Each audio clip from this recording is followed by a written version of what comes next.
Hey everyone, Tristan back with another video, and in this video I'm reviewing the Chord Hugo 2. This is a review unit that I finally received.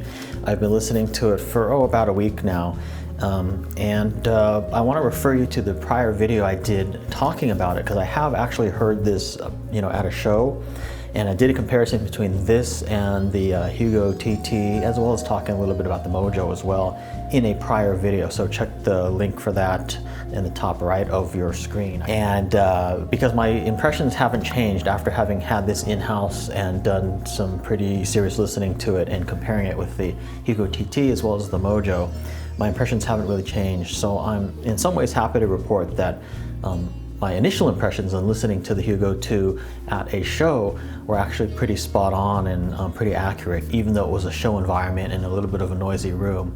My initial impressions of this were pretty accurate. So I'll talk about that some in this video, but also refer to that other video as well.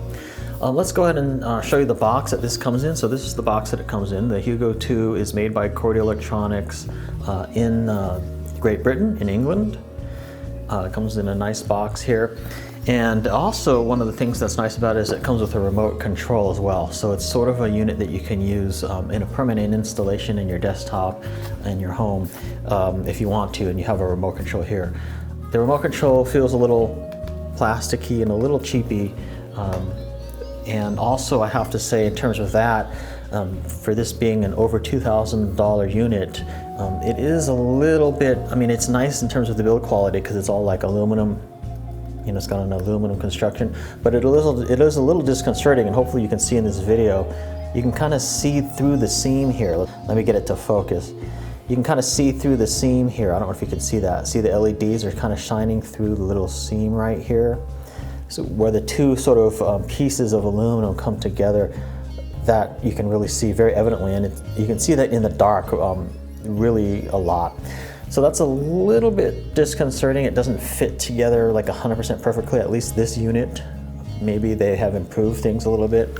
That's a minor quibble, but for something that costs over $2,000 US, I would kind of expect a slightly higher, build quality or something like that with this. But that's just a minor quibble. What it really comes down to is the feature set and how it sounds. So let me go ahead and read to you some of the stuff that it says in terms of the highlights on the back of the box, so you can kind of get an idea. It says it's got dual lithium polymer batteries to deliver 8 hours of playback from a 4-hour charge via micro USB. Powerful Xilinx Artrix 7 FPGA core loaded with custom 10-element pulse array design and 42,192 tap filters creates the world's most advanced transportable DAC. Fully future-proof design with 786 kilohertz PCM audio and native DSD 512 8x playback support. 4 tone filter options, including Dave and Mojo filters, along with 3 crossfeed selections for headphone listening. Allow you to tailor the sound to your liking and allow various degrees of spatial effects. 135mm and 1/4 inch headphone output allow you to listen without adapters or with a friend, while RCA output is perfect for static hi-fi playback. Operate the Hugo 2 now with the included remote control. Effortlessly drive the most demanding headphones up to 800 ohms and connect via USB, coax, digital, and Bluetooth aptX inputs. In terms of the output stage, it's completely Class A, and it includes a bunch of cables, USB, optical cable, as well as the remote control. So let me go ahead and show you the front panel here. You can kind of see the different buttons and the different jacks here. You've got USB here, one for signal, one for charging up. So then on the top, these are all buttons. You've got the power button here, you've got the crossfeed button here, you've got the input button here, which tells it to switch from USB to Bluetooth, and then you've got the filter button here, and pressing that will cycle through the different filters that it has. You can kind of tailor the sound a little bit, between different filters, and you kind of see the colors change there when I press the button. The other thing is you can change the brightness of these LEDs here as well by pressing the crossfeed and the filter button together at the same time, like if you're in a dark room. So you press that and it goes very dim. They're still there, as you can see, they're still lit up, but it just goes quite dim, which is nice, in a dark listening environment. Pressing it again turns it back to bright. This right here is your volume rocker, and it's got a nice tactile feel to it, unlike prior versions of like the Hugo or the Mojo. This has more of a tactile feel, which is nice. And then you've got a little window in here which has an indicator. It'll tell you like your sampling rate and stuff like that, as well as, I believe, by looking in there, that LED will light up.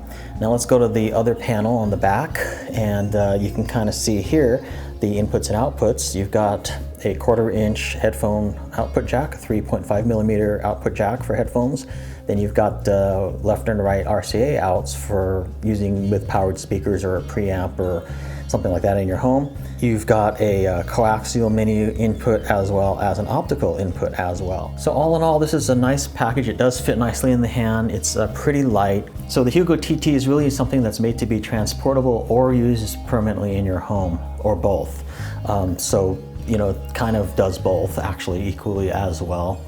But in terms of the form factor, if you're looking for something that's primarily portable to take with you, I really recommend the Mojo, because the Mojo is just a lot more convenient. You can throw that in a pocket or something, whereas this doesn't really fit in a pocket. This will fit in a backpack or a bag or something like that, but it's not quite as pocketable and portable. Likewise, if you're looking for something primarily to use at home, you might consider something like the Hugo TT or the Dave. Now, I don't want to go too much into the nitty-gritty and the technical specs of the, you can look that up online. I just want to talk about my experience with how I thought it sounded compared to the Mojo as well as the Hugo TT.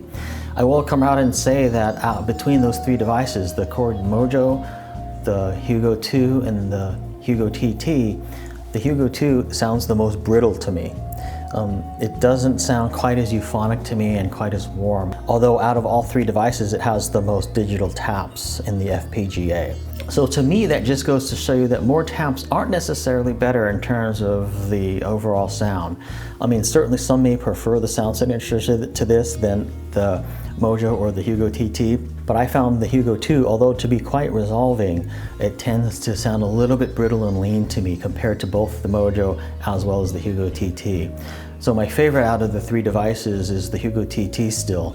To me, that has the most sort of warm sort of sound signature and the most euphonic sound signature. And then the next one down the line for me would be the Mojo. I actually found the Mojo a little bit warmer, especially in the vocals and stuff, than the Hugo 2, believe it or not. And then of course the Mojo is a lot more portable as well, and also the Mojo is definitely cheaper.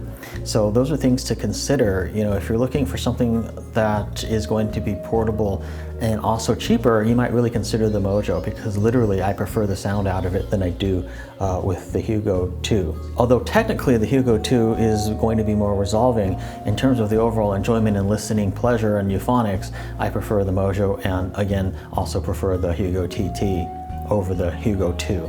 One thing I really like about the Hugo 2 is it has the crossfeed. I do tend to use the crossfeed feature in my Hugo TT. The Mojo doesn't have the crossfeed, although to me that is sort of minor, but you know, if that's very important to you, then that's a consideration. I do like the crossfeed feature. I use that when listening to headphones, and you know, to me it's something that I like having, but when I go to the Mojo and listen on headphones, you know, I don't miss it that much. The different filters on this one, in terms of getting different sound signatures, to me were very subtle and didn't help all that much. It's nice to have them, but if you're an owner of the Hugo 2, most likely you're going to just settle on one of them and then never change that. So the addition of those different filters to me seems a little bit unnecessary, and maybe I would prefer if they didn't have that and had the cost a little bit less than you know, the over $2,000 mark. Now, speaking of those filters, let me go ahead and read you from the instruction manual about those filters so you can get an idea of what they mean. This is the instruction pamphlet here, and it kind of outlines everything about the Hugo 2. Let me show you the back as well. I won't go through this in depth, but you know, there's a lot of different settings that you can make. I did want to talk about the filters though, and so it has 4 filter levels, and to me it does not look like you're able to even turn those filters off. You have to choose one of them. So the first filter is, again, they change colors here, so when you press the filter button, see it starts out, actually the first one is white. So the first one is like this white color. Let's see if you can see that, and then you press it and it turns green, orange, red, and then back. So let's go ahead and talk about those filters. They say here the first one, which is number 1, it's a 256 FS incisive neutral. So that's like supposed to be like the most sort of neutral and resolving filter. Then the second filter is a roll-off. It's an incisive neutral filter with high frequency roll-off, and that's the color green. The third filter is orange, and that is a warm filter. And then the fourth filter is a warmer filter with high frequency roll-off. So in terms of those different filters, for me, I prefer the warmer ones, but I think I prefer the orange one, which is number 3. That's just the warm filter. Yeah. But the difference with the different filters, it was pretty subtle. So you're not going to notice a whole lot of difference. But yeah, if you do own this and you listen very critically, you probably will notice a difference. But even with the best filter, my favorite filter, I still couldn't get that quite warm, nice, round sort of sound signature that I really like out of this than I can with the Hugo TT, and also even with the Mojo as well. So, that's something to consider. So is the Chord Hugo 2 worth buying?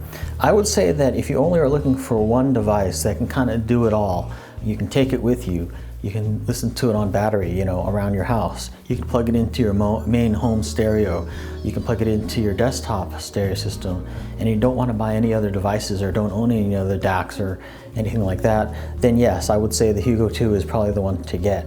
So something that you should be aware of when I'm comparing these to other Chord products is that we're already starting with the bar quite high. All Chord DACs, in my opinion, with Rod Watt's FPGA technology, sound better than most other DACs on the market already.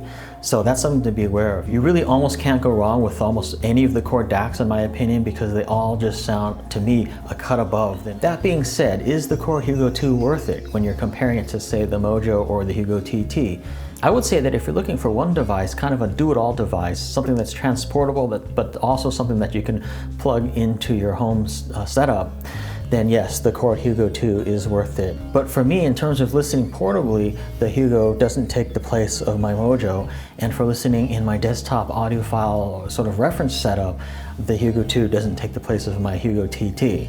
The Mojo, to me, while not quite as resolving, does sound a little bit more euphonic and warm and slightly rounder and more fun to listen to than the Hugo 2. Whereas on the desktop side, the Hugo TT also sounds more euphonic and warmer than the Hugo 2. The Hugo TT also has more features and a better chassis and a better analog output stage and super capacitors. It also has balanced output and things like that. So what it really comes down for me is the Hugo 2 is not something that can replace anything that I currently own, i.e. the Mojo or the Hugo TT. If I didn't own any of those, I would certainly be pretty interested in getting the Hugo 2. So the Chord Hugo 2 does sound really good, and I think in this price range for a sort of do-it-all device that can be used transportably, portably, or in the home, I think it's going to be hard to beat or hard to go wrong with it. But again, if you're looking for something for primarily portable use, do consider the Mojo, which is definitely a lot less. And if you're looking for something that you're probably going to use mostly at home, I would definitely recommend saving up for the Hugo TT or even the Dave. For me, the Dave is not even something that's in my consideration, just given the price point of it. However, if that is within your budget, that would be another thing to consider as well. So thanks for watching my video review of the Chord Hugo 2. It's been really a fun listen and fun evaluation. I'm almost sad to have to send it back because I do enjoy it quite a bit. So for community discussion, please see the comments field, and for pricing and availability, see the description field, and I will see you in my next video.